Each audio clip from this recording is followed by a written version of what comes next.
Pues hola a todos de nuevo, disculpen, ustedes saben cómo son, a veces este tipo de cosas sucede, esperamos que no vuelvan a suceder. Tuvimos un gran apoyo de nuestro equipo de computación ASCII de Cooks del CTA y pues bueno, uno piensa que aquí en la universidad ya las personas son lo suficientemente maduras para evitar este tipo de cosas, pero bueno, siempre hay una persona que se quedó bloqueada en el jardín de infancia, ¿no? Entonces, vamos a iniciar ahorita con el video del doctor Francisco y ya luego empieza el doctor Francisco. Para los que ya lo vieron, pues bueno, volvemos a disfrutar del videito una vez más. Y vamos a eso. Doctor Francisco Villarreal es profesor e investigador de medicina y cardiología en la Universidad de California en San Diego. Llevó a cabo sus estudios en la Universidad Autónoma de Baja California, así como un doctorado en fisiología y farmacología en la Facultad de California en San Diego. También es médico científico cardiovascular, involucrado en estudios clínicos y preclínicos sobre los efectos de compuestos naturales sobre la salud cardiometabólica y musculoesquelética. También cuenta con la autoría de más de 100 artículos publicados en revistas indexadas. Y también es cofundador de la empresa Biotech. Con ustedes, el doctor Francisco Villarreal.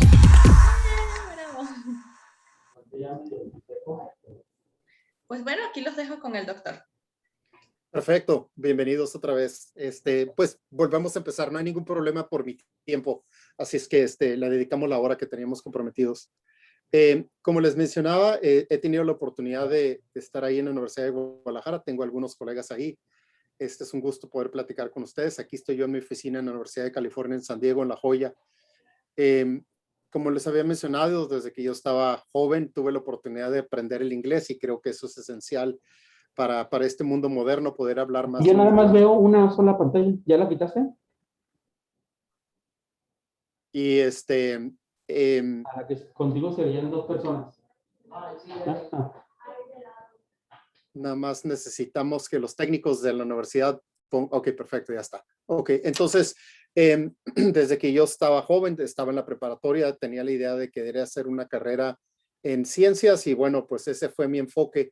Estamos hablando más o menos de 1976, 1977, que si mal no recuerdo, en aquel entonces había 2 opciones viables para mí para poder enfocar mis estudios de licenciatura en el ámbito de la biología y de la investigación. Uno era en la UNAM, creo que en aquel entonces ya existía una especie de carrera o licenciatura en ciencias biológicas o investigación biomédica, y la otra era en la Universidad Autónoma de Nuevo León. Al menos eran las que yo reconocía, pero por cuestiones personales no decidí tomar esa opción. Y lo que yo decidí hacer, porque me gustaba mucho la ciencia biológica, la ciencia natural, fue iniciar mis estudios como médico. Dije, bueno, me inscribo, hago la carrera de medicina y una vez terminando mi carrera de medicina, pues me enfoco a hacer una maestría, un doctorado, que también no sabía yo exactamente qué implicaciones tenía eso para poder iniciar mi carrera de investigador. Y pues afortunadamente, así como lo planeé desde joven, se dieron las cosas y pues se dieron porque obviamente yo tenía la iniciativa de seguir persiguiendo mis aspiraciones desde joven. En la escuela de medicina pues hice una buena carrera, tuve un buen promedio y eso yo lo consideraba esencial para poder conseguir apoyos, y así fue. Cuando yo estaba en el internado, había terminado medicina, mi 4º año, estaba ya en el internado, yo empecé a visitar aquí la Universidad de California en San Diego para conocer sus programas de doctorado y tuve la oportunidad de saber que había 3 programas que me podían interesar a mí. Uno era en fisiología y farmacología, el otro era en neurociencias y el otro era en ciencias biológicas. Y me entrevistaron, tuve la oportunidad de poder ser entrevistado y considerado como un solicitante una vez que había metido mi aplicación. Y en neurociencias no fui admitido, pero en ciencias biológicas me admitieron, y también en el programa de fisiología y farmacología. A estas alturas yo había solicitado también beca de apoyo de CONACYT. Afortunadamente me ofrecieron el apoyo para un estudio de doctorado en el extranjero y decidí por iniciar mis estudios de doctorado aquí en La Joya hace 37 años. en 1984 empecé con apoyo de CONACYT y apoyo aquí también de la institución. Como lo mencionaba yo, pues lo que era esencial, al menos de mi punto de vista, era manejaba el inglés, había tenido buen promedio, contaba también con apoyo de CONACYT y bueno, y el apoyo de la institución, obviamente, de La Joya, que para mí era algo muy, muy especial, pues en aquellos entonces, el pensar de que uno pudiera tener apoyo económico para poder hacer estudios, pues era, yo lo consideraba un privilegio, ¿no? Y lo sigue siendo, ¿verdad? Entonces yo empecé aquí en la universidad en 1984, me asocié o inicié o me comprometí a hacer mis estudios de doctorados en el área de investigación cardiovascular, cardíaca y específicamente en el área de función cardíaca. Y me asocié la persona que era mi tutor principal, era uno de los expertos en Estados Unidos en el área de función cardíaca y la perspectiva de entender a la función cardíaca como un órgano mecánico, biomecánico. Entonces se hacían estudios muy rigurosos para entender cómo el corazón al latir se deformaba y se orientaban las paredes y se engrosaban, etcétera, para poder hacer que el corazón funcionara de manera óptima, o si existía una condición como un infarto, lo que fuera, cómo se modificaba la función mecánica del corazón. Y es interesante ver que lo que el grupo hacía, que yo estoy hablando de 1984, yo terminé mi doctorado en el 89, se definió la mecánica del corazón con términos muy específicos que le llaman en inglés mechanical strains, y esta disciplina fue adoptada por la ecocardiografía, y ahorita en la ecocardiografía se utiliza mucho el análisis mecánico de estiramiento, de strains, y esto viene del trabajo que hizo el grupo de nosotros y algunos grupos otros en Estados Unidos y en otras partes del mundo, pero básicamente se adoptó los criterios que se establecían, que definían un trabajo mecánico del corazón en términos biomecánicos muy específicos, y se adoptaron a la ciencia de la ecocardiografía, y ahora los ecocardiogramas modernos, los aparatos hacen análisis de estiramiento mecánico, movimiento mecánico de paredes en especial, etcétera, utilizando los principios que definieron el grupo con el que yo estaba asociado y otros grupos.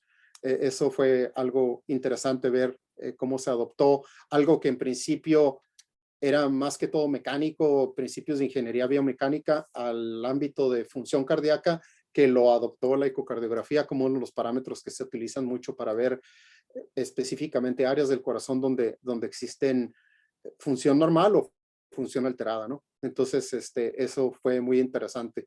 Cuando yo era estudiante de doctorado, las máquinas de ultrasonido no eran muy buenas, tenían baja resolución, y pues ahora estamos en otro mundo, ¿no? En otra dimensión referente a la capacidad de estas máquinas de ejercer análisis del comportamiento mecánico y funcional del corazón con resolución muy, muy alta, con aparatos muy, muy compactos en comparación a los que existían hace muchos años.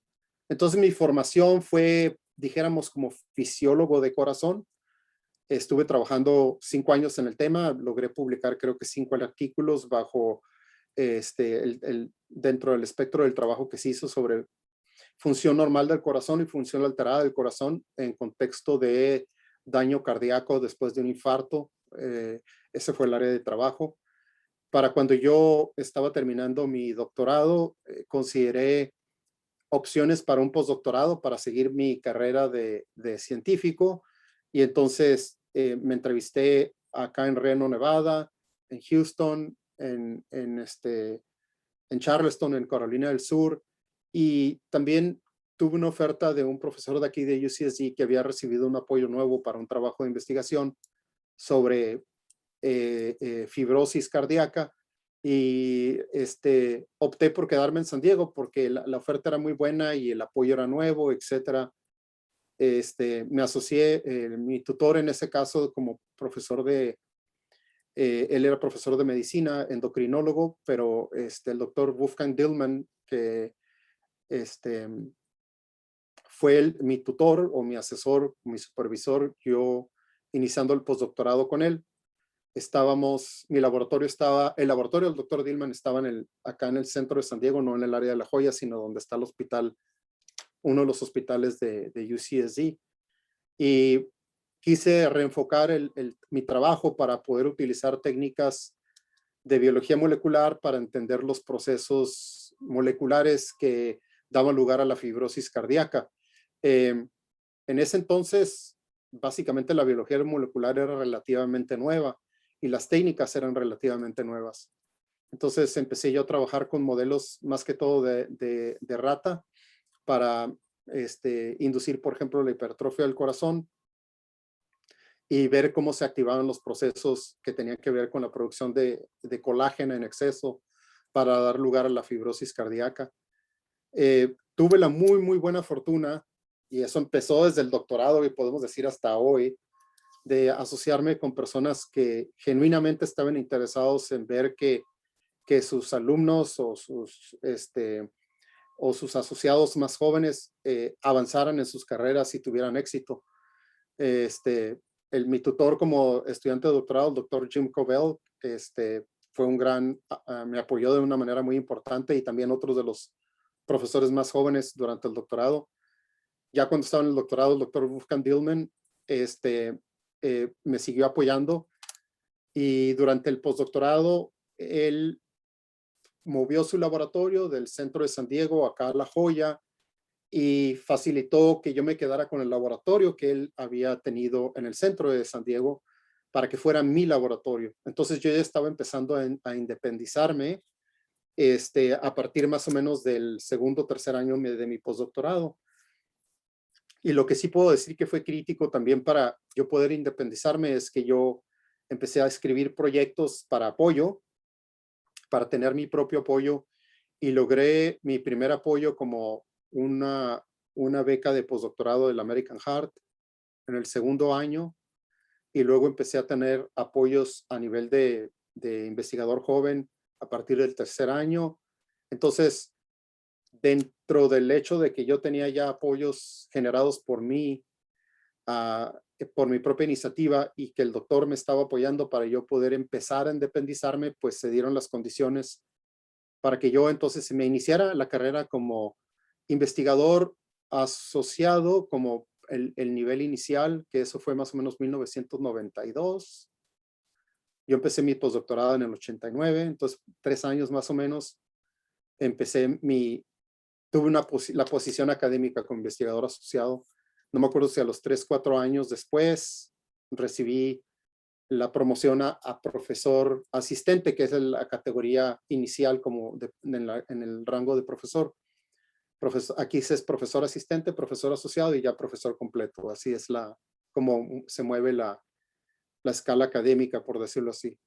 Entonces yo inicié mi trabajo ya independiente, todavía bajo la tutela, por decirlo así, de mis supervisores anteriores que me aconsejaban, me apoyaban, me daban aliento, etcétera, para seguir adelante.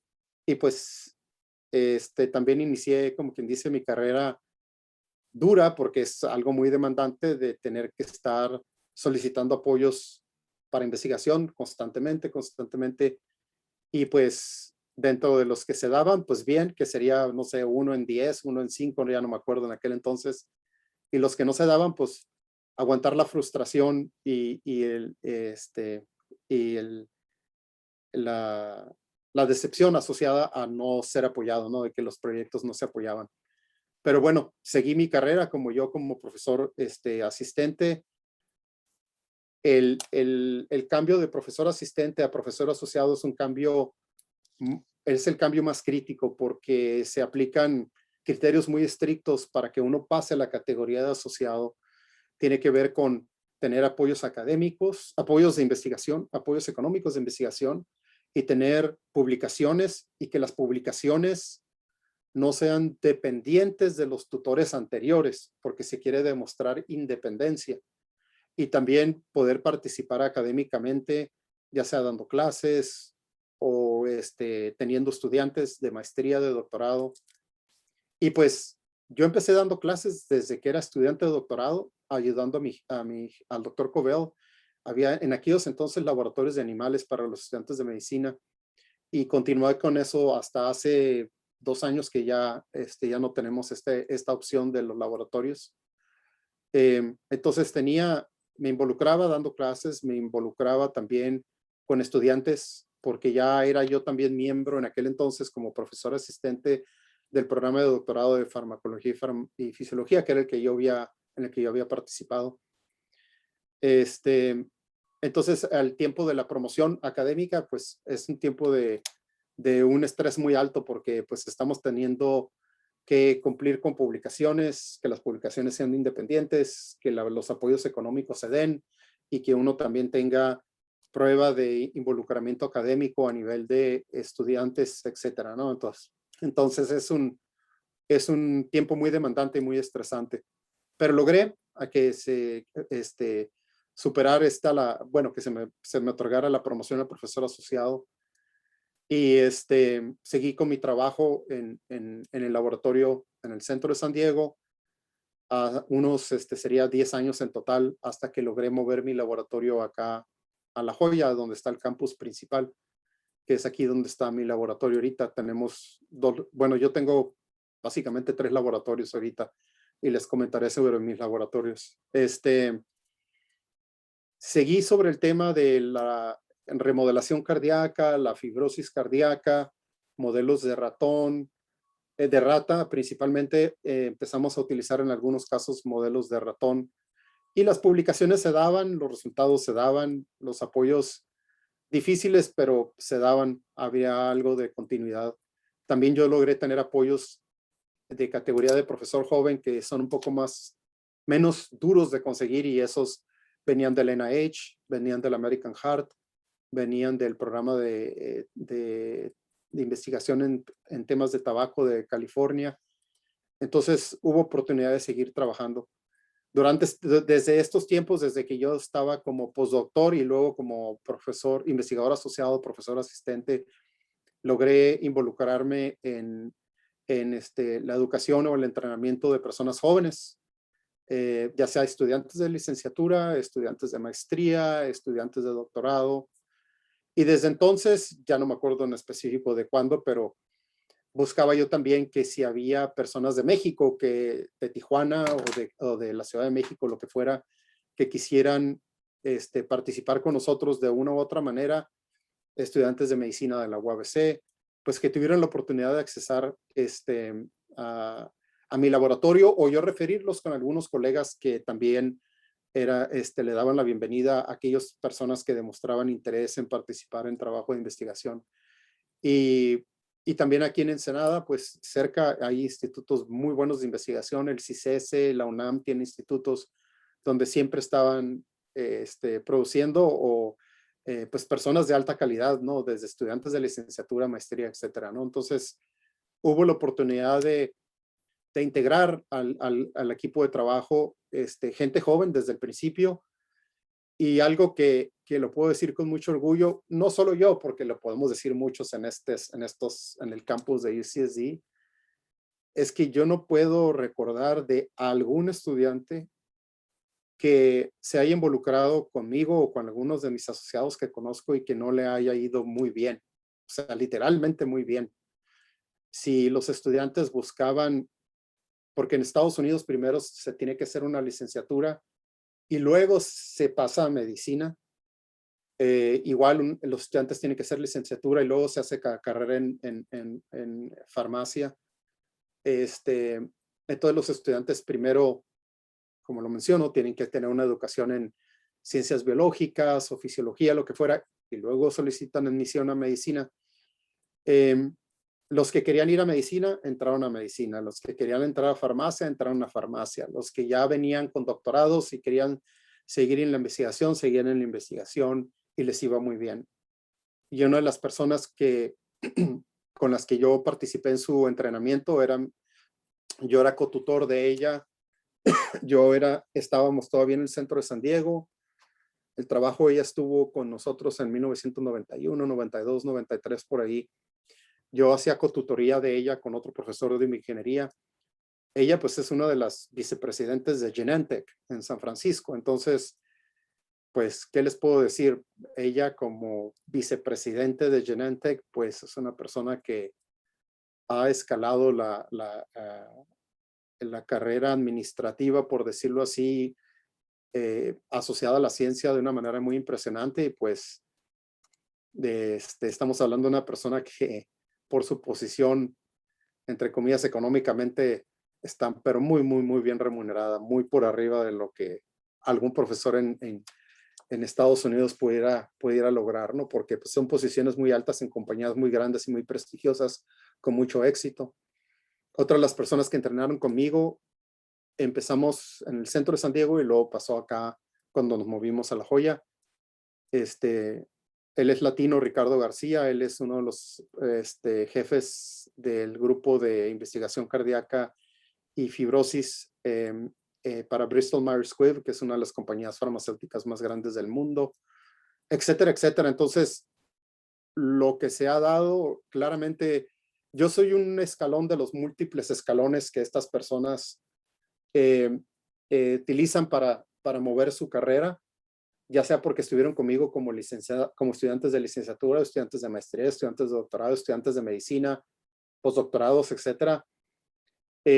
Las personas que han pasado por aquí, por el laboratorio de su servidor, o que yo les he servido, que les he asistido en su tutoría, a todo mundo le ha ido muy bien. Y sigue siendo el caso porque se acaban de recibir hace un año y pico y ahora hace unos cuantos meses 2 estudiantes que participaron en un programa que tenemos conjunto con la Escuela de Medicina del Instituto Politécnico Nacional en su programa de ciencias biomédicas.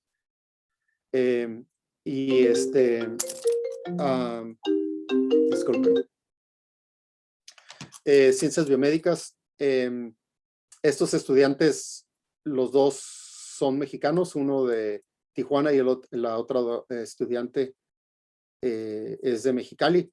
Ellos tenían maestría, el estudiante de Tijuana de la UABC, ella maestría en el CICESE.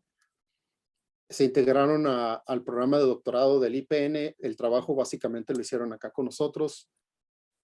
Moisés, tiene un año de que llegó un poquito de que empezara antes de la pandemia. Fue suerte, pero llegó antes de que se cerrara, entre comillas, pero él se fue al NIH, al Instituto de Salud de los Estados Unidos, en Washington, con una investigadora muy reconocida en el ámbito cardíaco, también cardiometabólico, y él está haciendo su postdoctorado. Empezó básicamente hace un año y 2 meses o algo así. Y afortunadamente llegó antes de que el campus se cerrara ya en Washington por la pandemia, pero bueno, ya está trabajando él muy bien y todo. Y la otra estudiante que acaba de terminar su doctorado hace 2 meses, Alejandra acaba de ser contratada por una compañía aquí en San Diego. Ella es mexicana, ella no tiene ciudadanía, ni Moisés tampoco. Hablan el inglés, obviamente, hicieron muy buen trabajo. Alejandra la acaba de contratar una compañía nueva aquí en San Diego que va a hacer terapia para cáncer basada en células tallo, en células madre. Entonces, ella está por empezar el 10 de mayo o algo así por el estilo. Y el mecanismo de beca, de visa, para Moisés es una visa J1, para Alejandra es una visa TN, que son las visas del Tratado de Libre Comercio entre México, Estados Unidos y Canadá. Esas visas tienen mucha flexibilidad y es con el sistema de visa que sería contratada Alejandra aquí para trabajar en San Diego ahora que ella terminó su doctorado. Alejandra hizo muy buen trabajo. Alejandra va a tener como unas 12 publicaciones de que estuvo haciendo trabajo de aquí con nosotros exclusivamente. Moisés tuvo como unas 4 o 5 publicaciones. Entonces, pues les ha ido muy, muy bien. Son ejemplos que les doy. Entonces, eso sirve también de un estímulo para ustedes, para que ustedes se sientan también motivados de que se puede todo. O sea, ahora con la movilidad moderna, ahora con los sistemas de beca, ahora con los apoyos, ahora con el hecho de que, mi opinión personal, lo que hace tan fuerte a los Estados Unidos especialmente en el ámbito científico y tecnológico, es la capacidad de integrar a su planta de empleados o de estudiantes o de doctorado, lo que fuera, a cualquier persona del mundo que tenga la capacidad de contribuir y de agregar al conocimiento. Entonces, pues ustedes también lo han estado viendo en la televisión, licenciados o ingenieros o lo que fuera, mexicanos que han participado en los programas de la NASA ahorita con las sondas que están allá en Marte, ¿no? Entonces, no hay nada que realmente detenga a alguien. En todo caso, sería la falta del idioma, ¿verdad? Y por eso yo hago énfasis que desde que yo estaba pequeño y veía las caricaturas en inglés, pues se me pegó el idioma inglés y lo manejé desde chico, ¿no? Pero una vez que uno maneja el idioma, sea francés o japonés o coreano, lo que fuera, pues se abren las puertas y se abren las puertas de una manera muy importante, ¿no? Y compañías como Google o como Apple o compañías de biotecnología, Genentech o lo que fuera, ellos no se van a detener en querer contratar a alguien que demuestra tener la capacidad de cumplir con las metas que ellos establecen para una posición de ingeniero o lo que fuera, ¿no? El NIH igual tiene mucha capacidad de incorporar a su planta de investigadores a personas jóvenes que buscan participar en sus programas, ya de cualquier parte del mundo, ¿no? Entonces aquí UCSD es enorme. Este edificio donde yo estoy aquí sentado ahorita es el edificio antiguo de la Escuela de Medicina. Aquí estaba básicamente toda la escuela, toda la planta de maestros en este edificio en el que está aquí enfrente de mí. Estamos hablando del 1980s, los principios de los 90s, pero esto creció enormemente. Yo antes literalmente casi conocía a todo el mundo porque todo el mundo estaba en este edificio, etcétera. Conocía a todos los profesores, pero eventualmente la institución es enorme y aquí hay personas de todo el mundo, si son rusos, si son ucranianos, si son chinos, si son de India, mexicanos, etcétera. Y hay un problema muy interesante que a lo mejor yo por medio de Keila les puedo pasar alguna información para hacer estancias de verano aquí en UCSD para personas de México.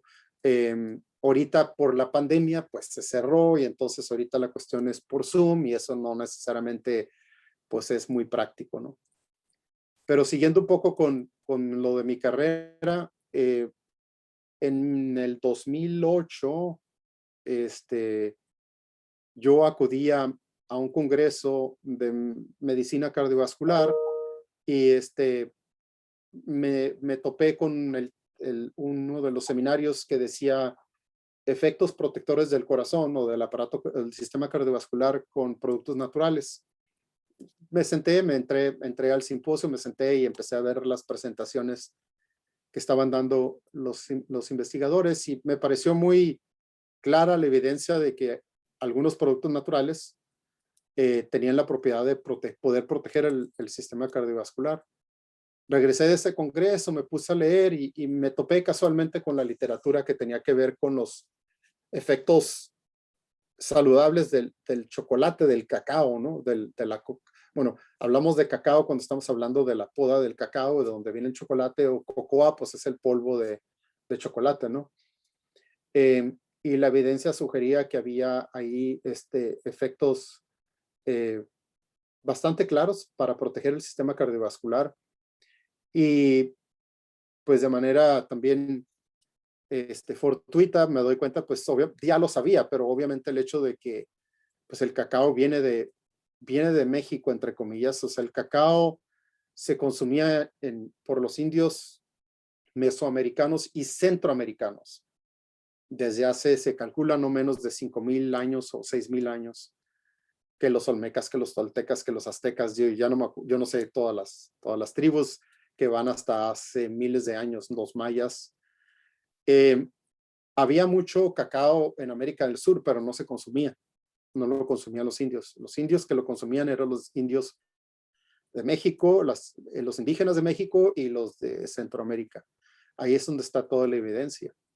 Y entonces, lo que era muy interesante era que ellos lo consumían bajo ciertos criterios y ahorita les hablaré un poquito sobre eso, unas cuantas diapositivas que les mostraré.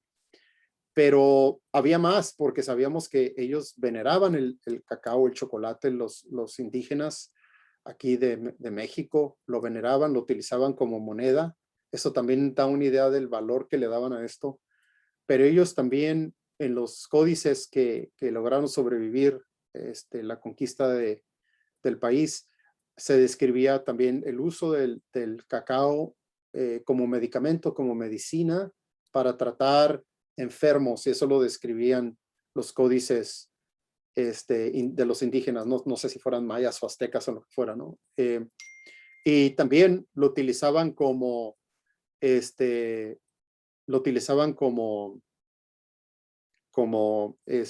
alimento para los guerreros. Entonces, también había connotaciones de que al dárselo como alimento a un guerrero, al guerrero lo hacía más fuerte e invencible. Entonces, eso también estaba descrito, y los españoles, cuando llega Hernán Cortés y empieza a provocar guerras entre las tribus, ellos también se dan cuenta de que un alimento que se compartía o se les daba a los guerreros de Mesoamérica para hacerlos más tolerantes a la demanda física era el cacao. Y ellos asocian el consumo del cacao a la gran capacidad física de los guerreros indígenas, porque cuando llega Hernán Cortés, para empezar eran muy poquitos españoles y traían pocos caballos, pero ellos traían caballos, no había caballos en América en aquel entonces, habían desaparecido los caballos. Y entonces las guerras entre los indígenas pues eran ahora sí que a pie, ¿no? O correr o lo que fuera, ¿no? Entonces no había manera de transportarse como lo tenían los europeos, ¿no? Utilizando el caballo. Entonces, se asocia pues el consumo del cacao con la capacidad de ser a las personas fuertes, físicamente fuertes y con una gran tolerancia a la demanda física, ¿no? De correr o de caminar, etcétera, de cubrir distancias muy, muy importantes.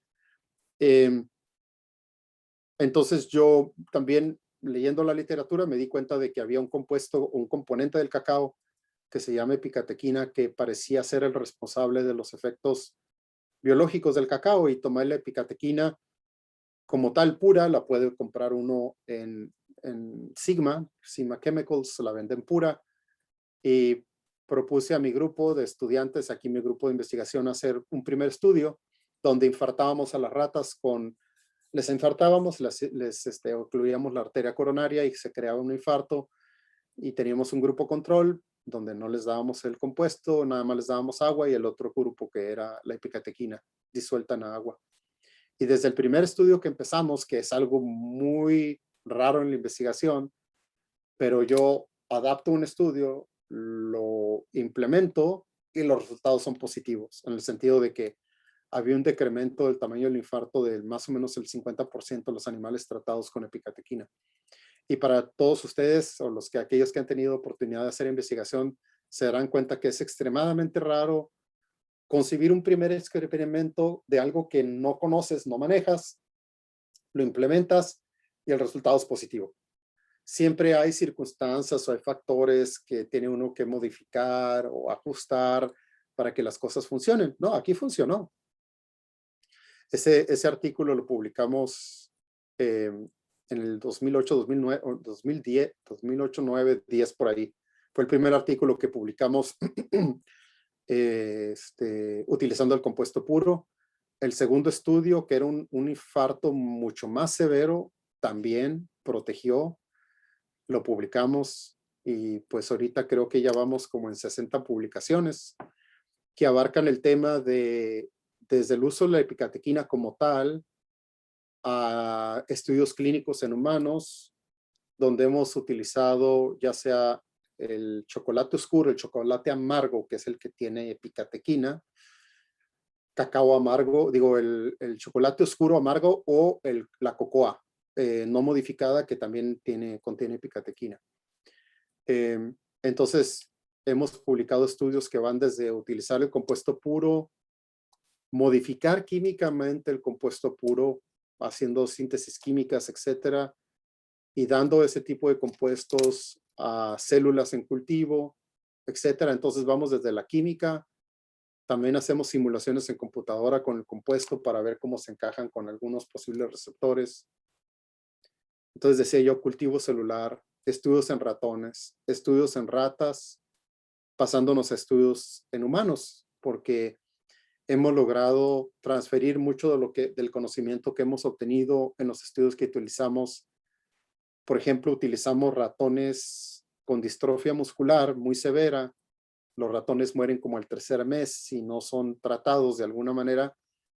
Se enferman de una manera importante y mueren principalmente de insuficiencia cardíaca por la distrofia muscular que tienen tan severa. Y logramos proteger proteger a estos animales de cierta manera con la epicatequina, demostramos un efecto protector y pues esto lo llevamos a estudios clínicos en pacientes con distrofia muscular de tipo Becker y distrofia muscular también de Duchenne. Los estudios de Duchenne no se han publicado, pero los de Becker ya se publicaron. Pero los resultados también en niños con distrofia muscular tipo Duchenne ya están publicados en resúmenes científicos. Entonces, también hemos hecho estudios, por ejemplo, en personas normales, dándoles chocolate placebo, pues, que no tiene epicatequina, con chocolate o cacao o cocoa que tiene epicatequina, y ver los efectos en personas normales de 50 años sedentarios y ver qué efecto tiene sobre la capacidad de hacer ejercicio, el sistema musculoesquelético. Y también hemos hecho estudios en personas mayores 70, 75, 80 años. En la Ciudad de México colaboramos en un estudio donde vemos las personas mayores, como ustedes saben, pues sufren de atrofia muscular por la edad, ¿verdad? Nuestros abuelitos o bisabuelos están chiquitos, están pequeños, están débiles, y pues nosotros les damos suplementos de cacao, y el placebo pues es el que no tiene la epicatequina, y comparar los efectos en muchos parámetros que tienen que ver con la sarcopenia. Y entonces hemos publicado un número importante de estudios, y asociado al trabajo que hicimos en este campo, logramos publicar los estudios iniciales de las ratas infartadas, que les dijo que empezamos con el 2008. Se patentó el concepto de la epicatequina podría ser un compuesto que protegía al corazón y a otros órganos, ya sea de daño por isquemia o otro tipo de condiciones o de daños. Y entonces, académicamente, si se patenta alguna idea, la universidad es la dueña de la patente, no yo. O sea, yo puedo ser inventor en la patente, pero la patente es propiedad de la Universidad de California. Entonces, la Universidad de California, que es típicamente lo que sucede en Estados Unidos, en la mayoría del parte del mundo, siendo los dueños, ellos promueven que alguna compañía que pudiera estar interesada en el tema tome la patente, o que algunos inversionistas que les interesa el tema quisieran empezar a formar una compañía nueva con el concepto de algún compuesto natural o algún medicamento nuevo que sintetizaron y descubrieron, lo que fuera, como algún compuesto anticáncer, etcétera, para formar una compañía nueva y empezar a esta línea nueva de investigación, si así fuera, ¿no? Por ejemplo, de las vacunas de COVID, Moderna, la compañía Moderna es una premisa completamente nueva científica, y empezó hace como 10 años por un investigador de Harvard. Él tuvo la idea de cómo modificar el RNA. Se hizo la patente de Harvard. Harvard es el dueño.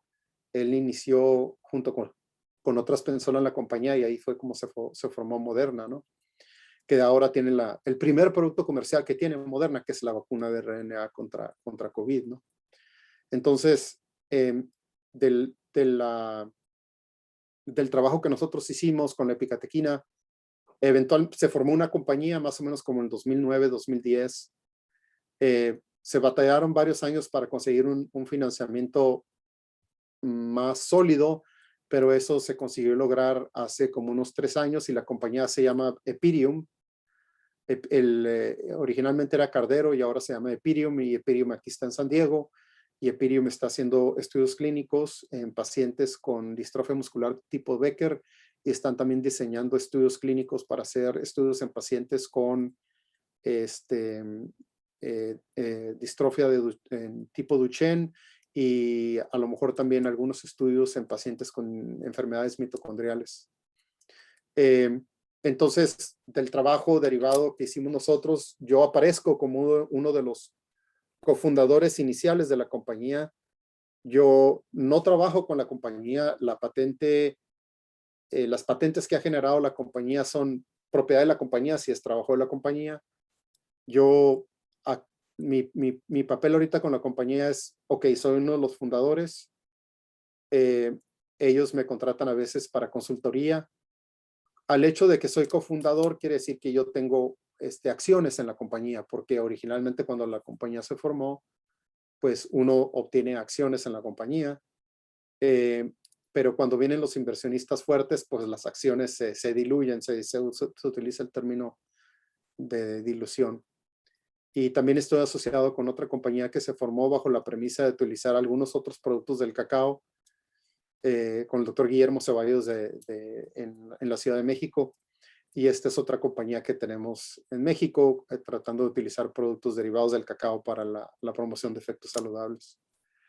Son las 10:22. Les voy a mostrar nada más un par de diapositivas rápidas aquí sobre el tema de la ciencia del chocolate rápidamente. Aquí, como ustedes ven, estas son las podas del cacao. Parecen como papayas pequeñas. Aquí están las semillas agregadas del cacao. Están pegadas con una sustancia pegajosa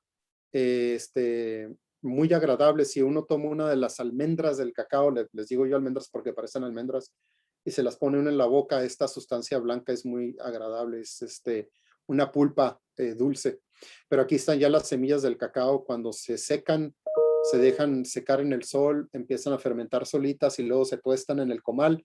Estas serían las almendras que toman las abuelitas de Oaxaca y las ponen en un molcajete y las muelen y se la convierten en chocolate amargo, que lo mezclan con azúcar para hacer el chocolate mexicano tradicional, ¿no? Y hablando aquí de productos naturales, pues no solo el cacao, ustedes saben que otros productos naturales, especialmente las moras, las uvas, la piel de la uva contiene el resveratrol, que son también productos que se les asocian efectos saludables. Esta es la familia de los flavonoides, flavanoles. Acá está la epicatequina y la catequina. Y esta epicatequina y catequina, que es esta molécula que está acá, también puede existir en multímeros. Se pegan las moléculas y se hacen como cadenas. Pero la naturaleza toma esta esencia básica de polifenólica y la puede modificar en 1000 maneras para generar diferentes compuestos. Esto lo hacen las plantas, las frutas.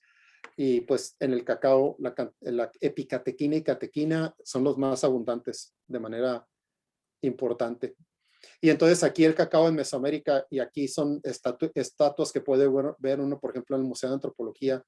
Aquí está un dios, no sé de qué es un dios azteca o algo, y aquí está la poda del cacao. Pero les mencionaba yo que todas estas tribus veneraban el cacao de manera muy importante, y aquí están las regiones de México y de Centroamérica, donde existía abundantemente el cacao. Ahora ha desaparecido, y en México solo existen cantidades pequeñas en Oaxaca, en Chiapas, un poquito en Yucatán.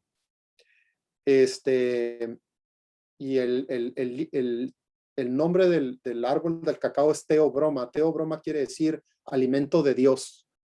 Ese nivel tenía de importancia. Carlos Linnaeus le dio ese nombre.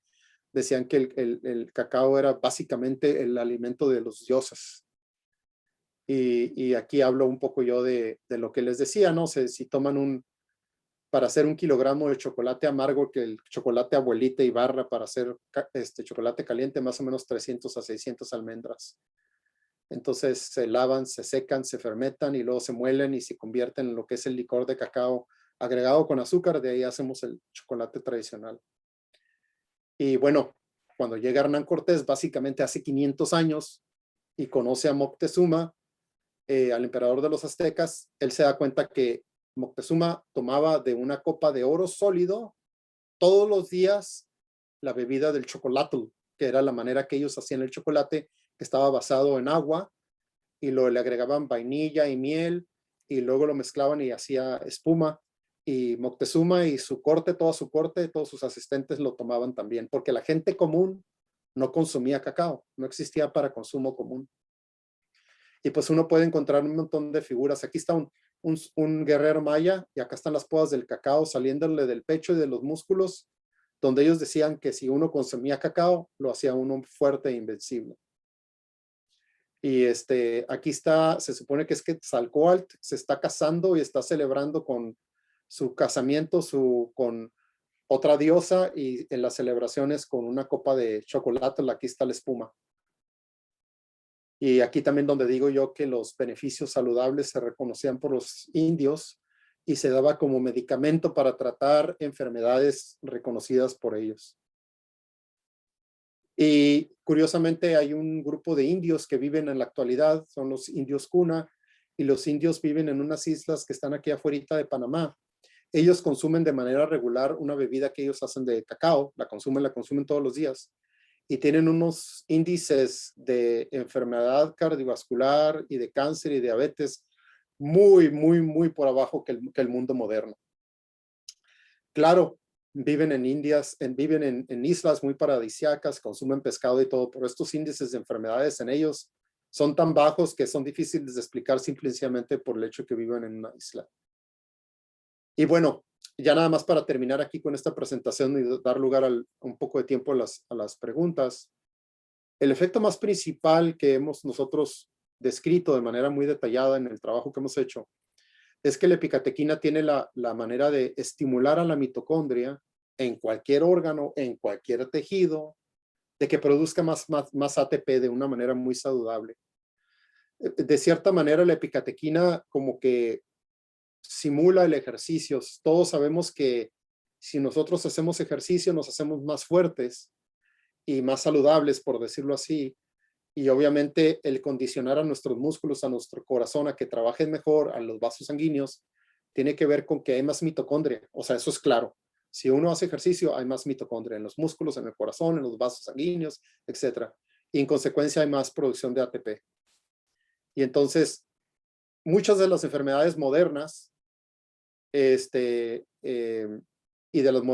también de las enfermedades raras, están asociadas con una enfermedad mitocondrial, ¿verdad? Entonces, en la manera en que la mitocondria se deteriora, también se deteriora la salud de cualquier órgano, ¿no? Ya sea, la enfermedad mitocondrial se reconoce, la disfunción mitocondrial se conoce como un elemento esencial para la diabetes, enfermedades cardíacas, las distrofias musculares, demencia, obviamente, Parkinson's. En la enfermedad de Parkinson, la mitocondria se daña y eso es lo que está causando los problemas más importantes. Fatiga crónica, etc. Entonces, la gran mayoría de las enfermedades crónicas, también insuficiencia renal, etc., están asociadas con una disfunción mitocondrial. Y entonces, pues aquí hablo de los estudios que ya les comenté. Entonces, estoy viendo el tiempo, son las 10:30 y si hay algunas preguntas, no sé si el chat, Sí, si okay. tienen alguna pregunta, la pueden poner por el chat para nosotros hacerla al doctor. Y les recuerdo a todos, chicos, que quien quiera la constancia, que se inscriba en el link de las constancias. ¿Okay? Porque ya luego el chat no se ve y para que también no estén compartiendo la dirección con todos. Ya vieron lo que pasa cuando uno menos se lo espera. Muy bien, ese es el link. ¿Alguna pregunta para el doctor? Aquí hay una que yo veo que dice aquí que si la epicatequina aumenta el número de mitocondria o solo hace que se produzca más ATP. Parece que son las dos cosas. De manera clara, estimula la producción de más mitocondrias y hace a las mitocondrias más eficientes. En consecuencia, hay más ATP por ambos caminos, ¿no? Por ambos caminos. Porque hay un incremento importante en la densidad mitocondrial del corazón, del músculo esquelético y también, y también de la capacidad de la mitocondria de producir más ATP. La cantidad para consumir el chocolate, por ejemplo, es una porción pequeña. Básicamente, lo que yo dijera, un consumo sano de chocolate, si ustedes compran barras de chocolate de las que venden en las tiendas, marca Lindt y hay muchas marcas, más o menos una moneda de 10 pesos, como si fueran dos monedas de 10 pesos pegadas, sería una cantidad saludable de consumo de chocolate oscuro, amargo, cualquiera que diga 60% cacao, 70%, 80%, cualquiera de esos son buenos. Ahora, si es chocolate y barra y ustedes le quitan una porción, un triangulito al chocolate, más o menos esa es la cantidad saludable a consumir. Pero en la cuestión de los efectos, si uno tiene acceso, si así fuera, a la epicatequina por sí pura es muy superior al chocolate. Por decir algo, el chocolate, la epicatepina pura como tal casi da el doble de efecto del chocolate amargo. Entonces, el consumir epicatequina pura no existe, no se consigue, pero si lo hubiese, es muy, muy, muy eficaz en generar este tipo de efectos saludables y protectores. ¿Qué efecto pudiera tener el consumo del chocolate sobre COVID? Pues desafortunadamente los pacientes con exceso de peso, con diabetes, con enfermedades cardiovasculares y los pacientes de edad mayor y los hombres de edad mayor son los más afectados por COVID. En el hecho de que el chocolate tenga efectos saludables sobre parámetros cardiometabólicos, sugeriría que, y eso ya está demostrado, lo acaban de publicar, que aquellas personas que tuvieron COVID pero hacían ejercicio, les fue mucho mejor, aún siendo con sobrepeso o con diabetes. Aquellos que hacían ejercicio, que tuvieron COVID, les fue mucho mejor que aquellos que eran sedentarios. El argumento sería que si las personas que consumían cacao lo consumen, estaban más protegidas. Es probable, pero yo no tengo nada Van a salir algunos datos, espero, en el siguiente año, porque hay un estudio muy, muy grande iniciado por una compañía en Estados Unidos con el consumo del chocolate. Es 22,000 personas, la mitad con chocolate, un chocolate especial y la mitad placebo. 22,000 personas lo consumieron por 5 años. Entonces los resultados van a estar muy, muy, muy interesantes. Para obtener apoyos económicos para Estados Unidos, mira, si eres un estudiante sobresaliente y tú solicitas admisión a un programa en Estados Unidos, ellos te van a conseguir el dinero, así de fácil. Pero estás hablando de ser un estudiante muy sobresaliente y que hable el idioma. No vas a tener que depender solamente de CONACYT o algo por el estilo. Pero como yo lo mencionaba, los programas les interesa atraer a gente que les va a agregar. Y si tú eres una persona que no tiene los recursos, etcétera, no consigues una beca, pero eres sobresaliente, jura lo que tú puedes conseguir admisión en Dallas, en Houston, lo que fuera, para hacer estudios de doctorado. No, ahora las cosas han cambiado mucho y con el nuevo presidente de Estados Unidos la va a impulsar mucho a la ciencia y va a haber dinero en la ciencia y en el desarrollo tecnológico por la filosofía del nuevo presidente. Y eso quiere decir que va a haber oportunidades para que estudiantes de todo el mundo, obviamente de México, vengan a hacer estudios de doctorado en Estados Unidos. Entonces, nosotros no hemos hecho un estudio con la cocoa en el COVID, pero tenemos algunos planes por ahí, especialmente con el COVID largo, porque las personas se sienten débiles, se sienten fatigadas, tienen problemas de memoria, tienen problemas de dolor, tienen problemas. Entonces, en eso estamos planeando algo por ahí. Dice, en el caso del Parkinson's, la disfunción mitocondrial, lo que sucede es que cuando se degeneran las células de la sustancia nigra, la parte del cerebro que controla la motilidad asociada al control normal o al Parkinson's cuando están enfermos, con las células enfermas se destruyen las mitocondrias. Entonces, en la manera en que se puede proteger la mitocondria, la célula no sufre y existe un mejoramiento al estado funcional de pacientes con Parkinson's, ¿no? No hemos hecho, sí se hicieron algunos estudios pequeños sobre enfermedades mitocondriales y parte de lo que la compañía tiene pensado es hacer algunos trabajos en estas enfermedades mitocondriales raras.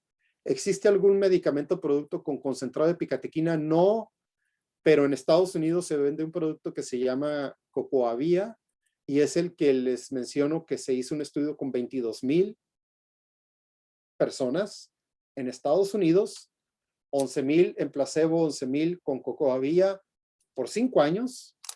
Ellos terminaron de consumir el producto en diciembre de que acaba de pasar. Entonces, el grupo de investigación está en Harvard. El estudio se llama Cosmos.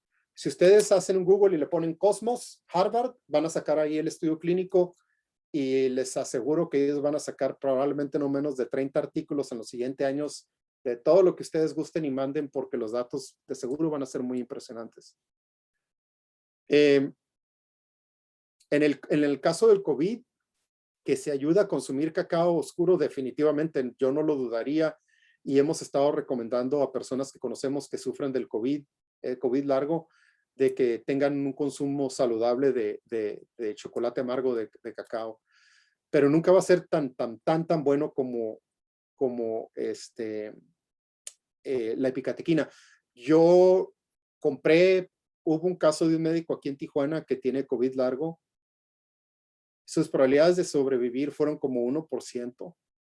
Estuvo intubado creo que como 4 o 5 semanas. Diabético.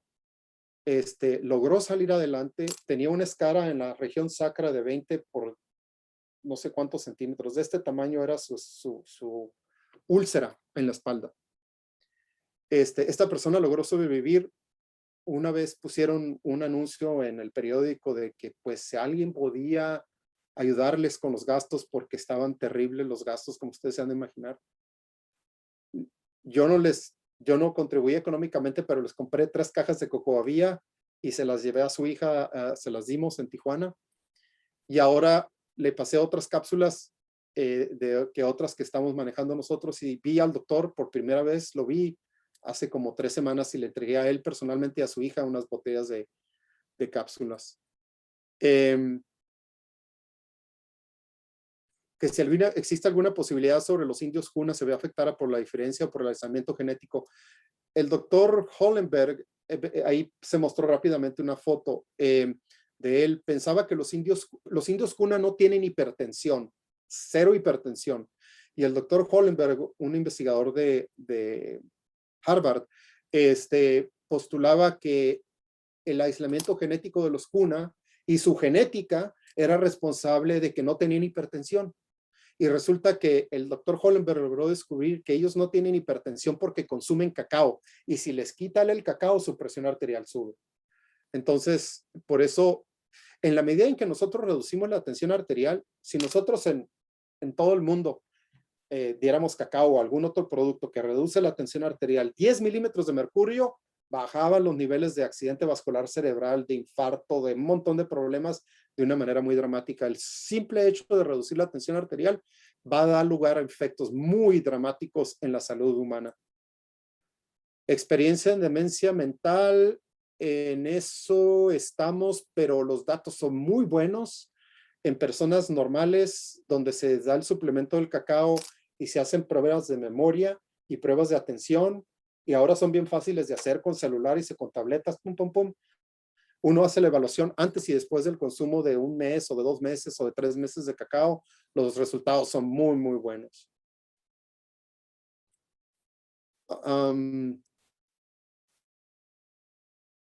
cuanto a la mitocondria, bueno, los tejidos biológicos responden muy bien al ejercicio aeróbico, pero también si es ejercicio de tipo, por ejemplo, de resistencia, levantar pesas y todo, y si uno se está condicionando con ese tipo de ejercicio, también va a haber más mitocondrias y más ATP. O sea, eso no necesariamente solo el aeróbico, pero el aeróbico sí es superior porque lo que sucede es que en el ejercicio aeróbico la sangre está fluyendo a niveles muy altos en los vasos sanguíneos, y a los vasos sanguíneos les encanta que los estén acariciando la sangre.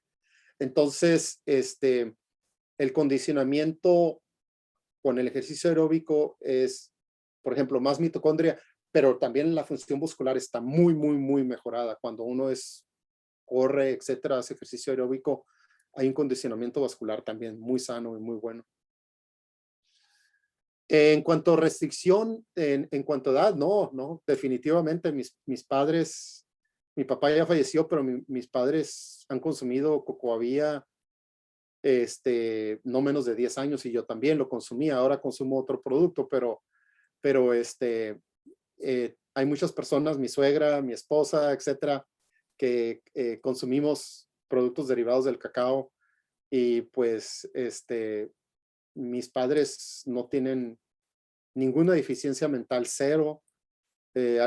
Problemas de rodilla y eso sí, ahí sí no, el cocoavía no arregla las rodillas, pero la cuestión de condicionamiento cardiovascular, mejoría metabólica y mejoría función cerebral, definitivamente. Y yo los encamino a que lean los artículos que he publicado, que son como 120 o no sé.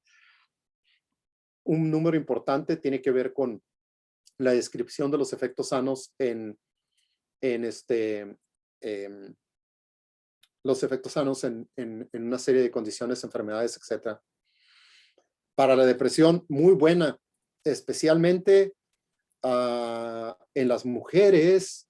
Esta historia de que las mujeres son más susceptibles al chocolate, yo creo que tiene algo que ver con uno de los receptores. La epicatequina interactúa con uno de los receptores de los estrógenos y activa este receptor y es un receptor que se le conocen propiedades benéficas a nivel de cardiometabólicas. Entonces, en los estudios que hemos hecho nosotros en personas mayores, cuando les damos chocolate, la mujer se le prende el foquito y empieza a trabajar más, a moverse más, a salir al jardín y las plantas y esto y el otro. Es como un pequeño switch. Y yo pienso que tiene que ver también con que en una persona que ya es menopáusica o mayor de posmenopáusica senil, se les da el cocoavía o se les da el chocolate amargo y responden las mujeres, ¡pum! O sea, es como un resortito muy interesante. Y no es un antidepresivo, es como que si todos los días estuvieran nublados, por decir algo, alguien que está pasando por la menopausia, les da uno el producto y ahora todos los días son bonitos y hay mucho sol. Es como una especie de estado mental, no es tanto como depresión, como antidepresivo, pero mejora el estado mental. Se siente uno muy agradablemente afectado por el compuesto, ¿verdad? Efectos en Alzheimer no los hemos visto como tal, pero tenemos estudios publicados en ratones con seniles donde hay marcadores tipo Alzheimer y los efectos son muy buenos. Acabamos de publicar un artículo con una modificación de epicatequina con resultados muy interesantes y vienen unos resultados bien, pero bien muy interesantes en ratones con daño de médula espinal, donde los ratones sufren de parálisis, las ratas no pueden mover sus piernitas de atrás porque se lastimó la médula con un golpe, se golpea la médula y quedan paralizadas, y a las que se les dieron una forma especial de epicatequina, los datos están pero muy, muy interesantes. En animales, y ya voy a terminar, en animales y perros, el gato y el perro no pueden consumir chocolate porque tiene teobromina, y los perros, los gatos no pueden consumir cafeína, teobromina. Teobromina es el tipo de cafeína que tiene el chocolate. Es tóxica para ellos si convulsionan y mueren. Si un perro se come, no sé, 100 gramos de chocolate amargo, se va a morir porque el hígado no digiere, no procesa la teobromina. O cafeína, si les dan café a los perros o a los gatos también se van a morir. Entran, sí, a una cantidad suficiente, ¿no? Todas las personas con hipertensión, sobrepeso, diabetes, definitivamente consumir una cantidad moderada de chocolate amargo para ayudar a su salud. Ahí quiero parar para darle oportunidad de Keila, pero sí, ya estamos en tiempo definitivamente. Sí, chicos, muchísimas gracias al doctor Francisco, que ya le robamos mucho más tiempo de lo que le habíamos prometido, y aquí estuvo dándonos toda la conferencia, todavía asistiendo todas sus preguntas, y pues agradecerle muchísimo, doctor, por el tiempo que nos ha dedicado, pedirles disculpas a usted y a todos los asistentes por el problema de hackeo que tuvimos al inicio, Y nuevamente, doctor, muchas gracias por permanecer con nosotros a pesar del problema técnico. Sí, cómo no. Y aquellos que tengan curiosidad, mándenme un correo electrónico. Pongo Francisco Villarreal, UCSD, ahí van a encontrar toda mi información. Y con gusto, si tienen dudas, preguntas, también ahí en mi correo electrónico, pueden ver probablemente mis teléfonos, números telefónicos, etcétera. Así es que el doctor Cardona me invitó a ir a Guadalajara a ver si cuando abran el edificio nuevo, creo que hay un edificio, etcétera, que están por inaugurar. Yo con gusto por allá me doy una paseadita. Ya estamos vacunados, así es que espero que esté protegido, ¿verdad? Sí. Pues bueno, gracias doctor, gracias a todos por asistir. Los que aún no se han registrado en el formulario para los certificados, acuérdense de registrarse. De cualquier forma, esta conferencia va a seguir estando en línea, ya nosotros la estamos grabando, luego se va a poner y se las vamos a enviar a ustedes para que también puedan volverla a escuchar si tienen más dudas, si quieren saber más cosas. Y como dice el doctor Francisco, ahí tienen su correo también de la Universidad de San Diego, que también podemos hacer el favor de buscarlo y enviársela junto con el video para que lo tengan más a mano y ya sepan cómo contactar al doctor. Gracias, saludos a todos. Gracias, muchas gracias. Ok, un gusto. Doctor. Adiós. Hasta luego. Bye bye.